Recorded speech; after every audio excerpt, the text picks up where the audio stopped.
So, Mark Batchelor. Yes, you got it. I've been doing horrible at like remembering who I'm talking to later, so I want to make sure I can plug you. If I didn't scan you, I won't remember either way. So I Yes. scanned you. Okay. I got your card Good, too. cool. Yeah. So yesterday we had a really awesome talk about what these guys are doing, but I figured we got to come back. I really want to get this on tape because I want you to tell everyone else what you guys are doing, because I think what you're doing is definitely on the right track where a lot of the identity, especially from the risk side, needs to be going, and especially on a more hyper focus of a specific thing. You're not like, oh, we're going to do everything. You're going to do this, you're going to do it awesome. So why don't you tell us a little bit about your company and what you're doing? Yeah, sure. So kind of real quick, most of us started in the identity space 20 years ago kind of thing. We've all worked for a bunch of these different vendors. And, for us, we kind of evolved. We started off about 2 years ago and we wanted to be a better risk score. It's kind of just sort of what we started as. I don't know, about halfway through that, we realized that what we really were building was an account takeover mitigation platform. Yeah. And we were doing it in a pretty interesting way. So what does that mean? What is a attack mitigation platform? Like, what's that in layman's terms? Account takeover, right? Yeah. So in layman's terms, it just means that we look at a whole bunch of indicators when someone logs in or they register, or they do any kind of high value identity event. And then we look for account takeover indicators. So what's the odds that this thing that's doing this. So account takeover, someone else is in control of the account. Someone else is in control of the account, right? Or something's out of whack for that person, for whatever it is, right? We do it via server-side fingerprinting. So, we're not doing any client-side JavaScript or anything like that. We're actually sort of doing a little bit of behavioral analytics with that.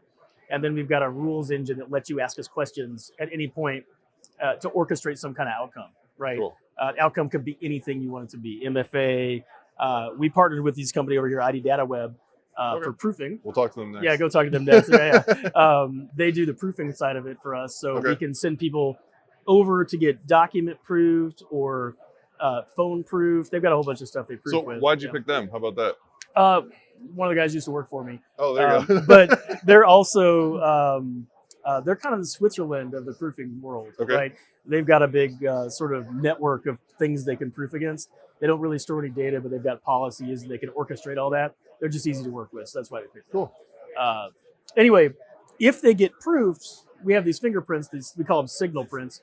And what happens is if they get proofed via them, we get back data packets from them that tells us this is now a verified print. So not only has an integrated customer actually told us who the user was, we've printed them, we've screened them for risk, we've screened them for account takeover indicators. If they've gone through a proofing event, now we have a verified print. That verified print's tightly coupled to the user now. And so not only has a company told us who they are, a third party has proved it, right? And now we have this little piece of gold. So you're like drastically reducing that risk score from the proofing. Yeah, the little verified print is a little piece of data gold that basically, if I have a verified print, I can be highly sure this is likely. And are you leveraging this data to any third parties things, or are you maintaining it all internally? So basically, are you selling other people's data? No. No, not yet. That's selling. It's the wrong way to think about it.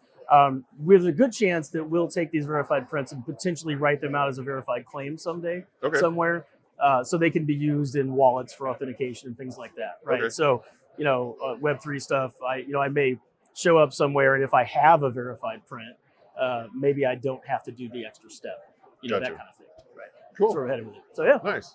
So I guess that makes sense. So you're basically kind of being like a third party vouching for the proofing side. So this way they don't have to go through the proofing every single time and say, look, we've already done it. You got it. And does that expire ever, or is it just kind of like indefinite? Over time, it attritions out over time, right? So over a span of time frame, that verified print becomes less and less valid because. And you guys are already with the Ping DaVinci store and a couple others, right? We're in the DaVinci. We're in Ping DaVinci store. We're in Auth0 marketplace. We're almost in ForgeRock's marketplace. We're doing a little bit of work with Microsoft on that side. And then, at the end of the day, we're really just two API endpoints. We're an endpoint that ingests signals. Well, it ingests events. And we're an endpoint that asks questions. People can ask us questions. So from the API perspective, I mean, obviously it looks like you're primed to plug into orchestration. That's where the world's 100%. Moving in the identity space, and you're just already there. So from the API perspective, the legacy, if we want to tack into like microservices, like we develop everything in microservices as much as possible. So I would imagine if you're very API based, that's also very plug and play for 100%. Microservices infrastructure. Yeah, as a matter of fact, we POC'd it, but we never got far with it.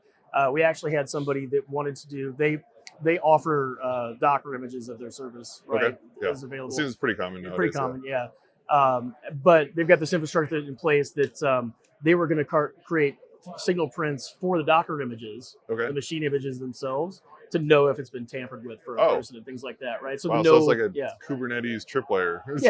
like if give Kubernetes an identity and print it. So we never went anywhere with it, but it's a simple API call. That's a cool idea. Yeah. So from these API calls, how much of that is cached versus real-time lookup every time, like for risk analysis? Like if I'm, because if I'm making a bunch of different calls, then one I might just call, just say, hey, look, this person's requesting a site. I call, is it good? But some people, like a lot of financial institutions we work with, they call everything, every single page load, every single entitlement, everything. They're calling out for that risk score. Yeah, we catch a ton of it. On the plus side, it's not that much data that you're getting back from us. You're really getting back a little response that's just an outcome that you've defined. So the outcome might be MFA, it might be proof, whatever. The other side of that is that our fingerprints are actually made up of a bunch of open source intelligent data. Okay. So when somebody passes an IP address to create a print, for example, we'll look up everything we can about that IP address and generate the print based on the OSINT data, not just the fact that it was an IP address. So what data do we have to pass to you? So if I'm making that request, what do you need to make that risk analysis? Minimum request for a signal print for us is we want an IP address. We need a username, preferably an email because they've got a ton of data, right? We need a user agent or like an app ID that uniquely defines the app. And we can do phone numbers. That's not required. And then a time of day. Right, which is automatic, and that's it. Based on that data, we then not a lot. That's crazy. I know. And we look up all the OSINT data behind that. We create this like 100 vector array that we start doing nearest neighbor comparisons against to get where we need to go. Nice. And how long have you guys been around? So we started technically 2 years ago. Okay. But the product that you've seen, we've only been in the market for about 4 months with it. Damn, you guys are moving fast. That's awesome. Yeah, we're screaming. So. Yeah, that's us, man. That's really cool. So if people want to get a hold of you, what should they do? Verosint.com. Okay. Yeah, that's the best way to do it. Awesome, man. Yeah. I appreciate it. Thank you. Thanks. See you around, guys.